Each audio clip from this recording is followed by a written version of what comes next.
कभी ऐसा महसूस होता है कि दिन भर की थकान के बाद शरीर तो बिल्कुल तैयार है सोने के लिए, लेकिन ये जो दिमाग है वो है कि मानता ही नहीं। दिन भर की बातें, चिंताएं और आने वाले कल की योजनाएं सब एक साथ दिमाग में घूमती रहती हैं। तो चलिए आज इसी गुत्थी को सुलझाते हैं। ये बात सुनकर लगता है ना कि जैसे किसी ने हमारे दिल की बात कह दी हो। शरीर तो आराम करना चाहता है, पर मन है कि अपने ही ख्यालों में उलझा रहता है। तो बस यही वो गांठ है जिसे आज हम मिलकर खोलना सीखेंगे। तो सवाल यह है कि आखिर रात में ही दिमाग इतना क्यों दौड़ता है? ऐसा क्या है कि शांति के पलों में ही मन सबसे ज्यादा अशांत हो जाता है? चलिए दिन की उथल-पुथल में इसके कुछ सुराग ढूंढते हैं। जरा सोचिए, दिन भर की डेडलाइन, घर की जिम्मेदारियां और कल क्या होगा इसकी फिक्र। ये सारी चीजें मिलकर दिमाग को एक ऐसी ट्रेडमिल पर दौड़ाती रहती हैं जो रात में भी बंद होने का नाम ही नहीं लेती। और होता क्या है कि दिमाग की ये जो लगातार दौड़ भाग है ना, ये एक बोझ बन जाती है। ऐसा महसूस होता है जैसे हमने दिन भर का सारा वजन अपने सिर पर उठा रखा है और रात को भी उसे नीचे नहीं रख पा रहे हैं। ये एक बहुत ही अजीब कश्मकश है। देखिए, एक तरफ हमारा शरीर है जो आराम के लिए बिल्कुल तैयार है, और दूसरी तरफ हमारा मन जो कभी गुजरे हुए कल की गलियों में भटक रहा है तो कभी आने वाले कल की चिंता में खोया हुआ है। लेकिन इस समस्या का एक बहुत ही सरल और सच कहूं तो सदियों पुराना समाधान भी मौजूद है। एक ऐसा तरीका जो हमें इस भागदौड़ से वापस ठहराव की ओर ले जाता है। सोने से पहले बस कुछ पल का ध्यान। और देखिए, ध्यान का मतलब ये बिल्कुल नहीं है कि कोई मुश्किल आसन लगाकर बैठना है।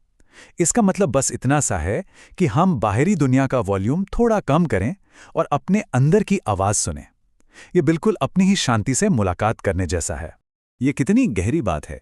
ये विचार हमें बताता है कि ये सिर्फ एक अभ्यास नहीं, बल्कि जीवन जीने का एक नया नजरिया है। जब दिन की शुरुआत और अंत दोनों ही शांति के साथ होते हैं तो धीरे धीरे पूरा जीवन ही शांत और सार्थक होने लगता है। तो एक सवाल उठता है कि रात का समय ही क्यों? सोचिए, दिन भर की दौड़-धूप के बाद शरीर थक चुका होता है, बाहर का शोर भी कम हो जाता है। ऐसे शांत माहौल में हमारा मन नई चीजों को बहुत आसानी से अपना लेता है। इस समय किया गया अभ्यास सीधे हमारे दिल और दिमाग की गहराई में उतरता है। तो चलिए अब मुद्दे की बात पर आते हैं कि इसे असल में करना कैसे है। यकीन मानिए, ये इतना आसान है कि इसे आज रात से ही शुरू किया जा सकता है। बस कुछ बहुत ही आसान से कदम हैं। सबसे पहले आराम से बैठ जाएं, पीठ सीधी रखें। फिर अपनी आती जाती सांसों पर ध्यान दें, बस उन्हें महसूस करें। जब मन थोड़ा ठहर जाए तो किसी शांत करने वाले शब्द या मंत्र को मन ही मन दोहराएं। और ये जो आखिरी कदम है ना, ये शायद सबसे ज्यादा शक्तिशाली है, समर्पण। जब हम दिन भर की अच्छी बुरी बातों को, अपनी जीत हार को ईश्वर या ब्रह्मांड को सौंप देते हैं, तो हम उस बोझ को अपने कंधों से उतार देते हैं।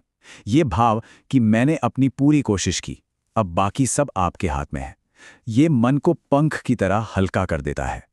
ये छोटा सा अभ्यास सिर्फ एक अच्छी नींद का नुस्खा नहीं है। अगर इसे रोजाना किया जाए तो ये पूरे जीवन को बदलने की ताकत रखता है। तो धीरे धीरे अपने अंदर क्या बदलाव महसूस होता है? देखने में आता है कि गुस्सा कम हो रहा है, दिल में दूसरों के लिए प्यार और करुणा बढ़ रही है, नींद गहरी होने लगती है और सुबह एक नई ताजगी के साथ आंख खुलती है।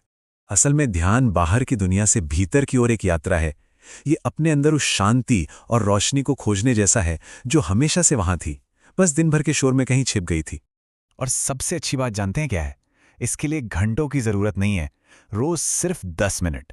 जैसे हम अपने फोन को चार्ज करते हैं ना, बिल्कुल वैसे ही ये 10 मिनट अपने मन को चार्ज करने के लिए हैं, और कुछ ही महीनों में इसका असर साफ दिखने लगता है। तो अंत में ये विचार हमें सोचने पर मजबूर करता है। सोने से पहले के ये जो कुछ पल हैं, ये सिर्फ नींद की तैयारी नहीं है, ये अपने जीवन को एक नई, एक ज्यादा रोशन दिशा देने की तैयारी है। तो आज रात ये 10 मिनट खुद को दिए जाएं,